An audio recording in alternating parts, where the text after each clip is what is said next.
여러분 안녕하십니까. 또 배신자 홍준표가 또 하와이 빤스런 해서 있는 가운데 또 국힘을 저격하고 사실상 대선을 방해하는 그런 발언을 했습니다. 더군다나 오늘이 사전투표 날인데 여기에 맞춰 가지고 일부러 이러는 겁니다. 그러니까 홍준표는 이재명을 당선시키기로 사실상 마음을 먹었다고 봐야 되는 겁니다. 이것이 그러니까 우연이 아닙니다.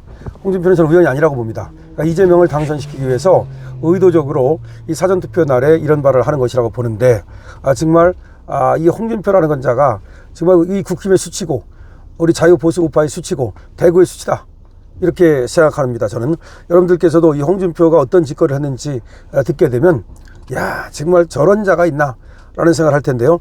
이렇게 말했습니다. 국힘 박탄에게 용케 살아남았지만 이번엔 어려울 것이다. 국힘 박탄에게 용케 살아남았지만 이번엔 어려울 것이다. 아니, 그래 뭘 어떻게 용케 살아남았고 뭐가 어려울 것이라는 것인지. 그럼 지는 용케 살아남지 않았습니까? 지는 그리고 어차피 이제 정계 은퇴했으니까 나는 뭐 상관없다, 니들 죽거나 말거나 니들 좀 맞춰 봐라, 죽어봐라, 박탈의 때는 니들이 어떻게 해서 살아남았지만 이제는 못 살아남을 거다, 저주하는 겁니까? 그러면서 이렇게 얘기를 합니다. 살아날 기회가 있었는데 국힘 사역으로 망쳤다. 살아날 기회가 있었는데 국힘 사역으로 망쳤다. 국힘을 욕하는 건지 김문수 후보를 갖다 떨어지라고 고사를 지내는 건지 모르겠습니다만, 무슨 살아날 기회가 있었다는 거죠? 자기가 대통령 후보가 됐으면 살아나는 거고 자기가 안 됐기 때문에 망친 거다.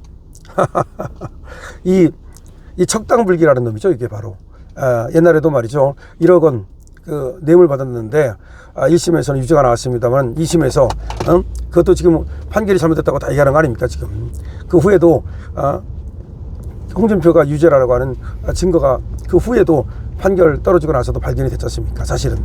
그러니까 어떻게 보면 그때 운 좋게 살아남은 겁니다.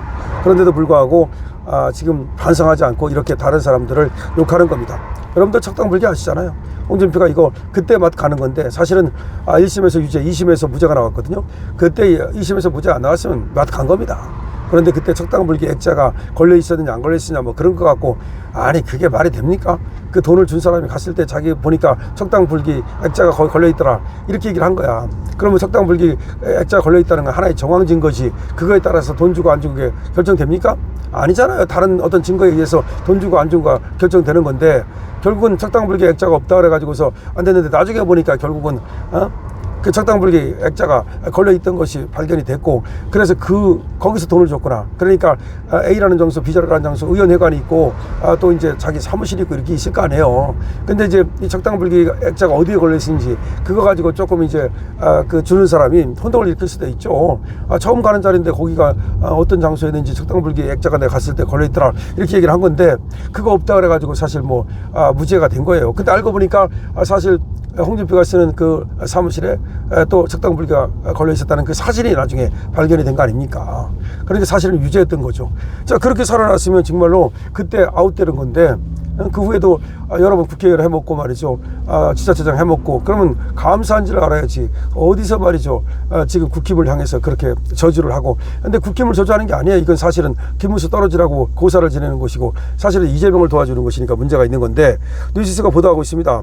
홍준표 전 대구시장은 오늘 사전투표가 시작됐지만 보수 진영의 후보 단일화가 이루어지지 않은 것과 관련해서 국민의힘을 향해서 박근혜 전 대통령 탄핵 때는 용케 살아남았지만 이번에는 살아남기 어려울 것이라고 비판했습니다. 그러니까 결국 후보 단일화 하지 말라고 지금 준석이를 갖다 부추긴 자가 바로 이런 자라고 볼 수 있는 거죠. 후보 단일화 안 되니까 오히려 후보 단일화 사실은 안 되기를 바란 게 바로 이 홍준표예요. 홍준표는 그러니까 이 빤스런 한 이유가 왜 지금 하와이를 갔겠습니까? 하와이로 나가 있을 테니까 나 이 대선에 관여 안 할 테니까 명태균 게이트에서 나 좀 빼주라. 아이고야 진짜. 그런다고 명태균 게이트에서 빼집니까? 지금 경찰에 송환했는데 다른 사람들이 그러면 명태균 게이트에서 다른 사람들 수사하고, 예를 들어서 윤석열, 김건희는 수사하고, 그러면서 홍준표만 뺀다? 그럼 명태균이 가만히 있었을까? 명태균이 가만히 있을까요 과연? 계속해서 떠들 텐데. 그럼 홍준표는 수사 안 받고 그냥 대충 뭐 얼버무려가지고 무혐의 만든다? 마치 이준석이 말이죠, 검찰에서 대충 얼버무려가지고 무혐의 만들었듯이, 이준석이도 경찰에서는 오히려 유죄 혐의가 있다고 나왔는데 검찰에서 얼버무려가지고 무죄 만드는 거 아닙니까? 저렇게 무죄 만들으니까 저 이준석이가 저렇게 나부되는 거 아닙니까? 결국 전부 다 이게 이준석이를 무죄 만든 놈이 어떤 놈인지 모르겠는데 정말로 웃기는 거예요. 이것이 그 당시 이원석 검찰총장이고 심우정 검찰총장이고 이런 자들인데 그때 법무장관이라든지 이런 애들이 전부 다 지금 이준석이를 왜 저걸 갖다가 그야말로 명백한 증거가 있음에도 불구하고 증거가 없다고 그러면서 살려줬는지 모르겠습니다만은 어쨌든 간에 자, 홍 시장도 지금 이준석이가 살아난 것처럼 명태균 게이트로부터 살아나고 싶어가지고서 저렇게 지금 빤스런 해가지고 하와이 가가지고서 지금 대선이 끝날 때까지 안 들어오겠다. 이게 무슨 얘기입니까 이게. 자, 그래서 이런 얘기를 하면서 홍준표가 이렇게 말했습니다. 자신이 페이스북에 쓴 겁니다. 내 탓하지 마라. 이준석 탓도 하지 마라. 아니 네 탓 안 하는 건 알겠는데 왜 이준석 탓도 하지 마라는 말은 네가 왜 하는 거야? 네가 이준석 대변인이야? 아니 홍준표가 이준석 대변인입니까 여러분? 아니 언제부터 홍준표가 이준석 대변했습니까? 그러면서 내 탓하지 마라. 홍준표 탓하지 마라. 그리고 이준석 탓도 하지 마라. 그런 얘기예요 지금. 아니 그리고 더군다나 사전투표한다 이렇게 고춧가루를 뿌립니까? 그건 너희들이 잘못 선택한 탓이다. 너희들이 누구를 말하는 거야? 한 사람은 터무니없는 모략으로 쫓아냈고 또 한 사람은 시기와 질투로 두 번의 사기 경선으로 떨궈냈다. 미친놈이네 이거 완전히. 그러니까 생각해 보세요. 한 사람은 터무니없는 모략으로 쫓아냈고 이준석이가 터무니없는 모략으로 쫓겨났습니까? 이준석이는 성산업 의혹에다가 증거인멸 의혹에다가 윤리위원회를 거쳐가지고 쫓겨났는데 터무니없는 모략으로 쫓겨났습니까? 그다음에 또 한 사람은 시기와 질투로 지에 대해서 시기와 질투로 해가지고 두 번의 사기 경선. 두 번의 사기 경선이라는 게 뭐야? 한 번은 윤석열한테 진 게 지가 사기로 진 거고 이번에 김문수한테 진 게 사기로 진 거라는 거 아닙니까?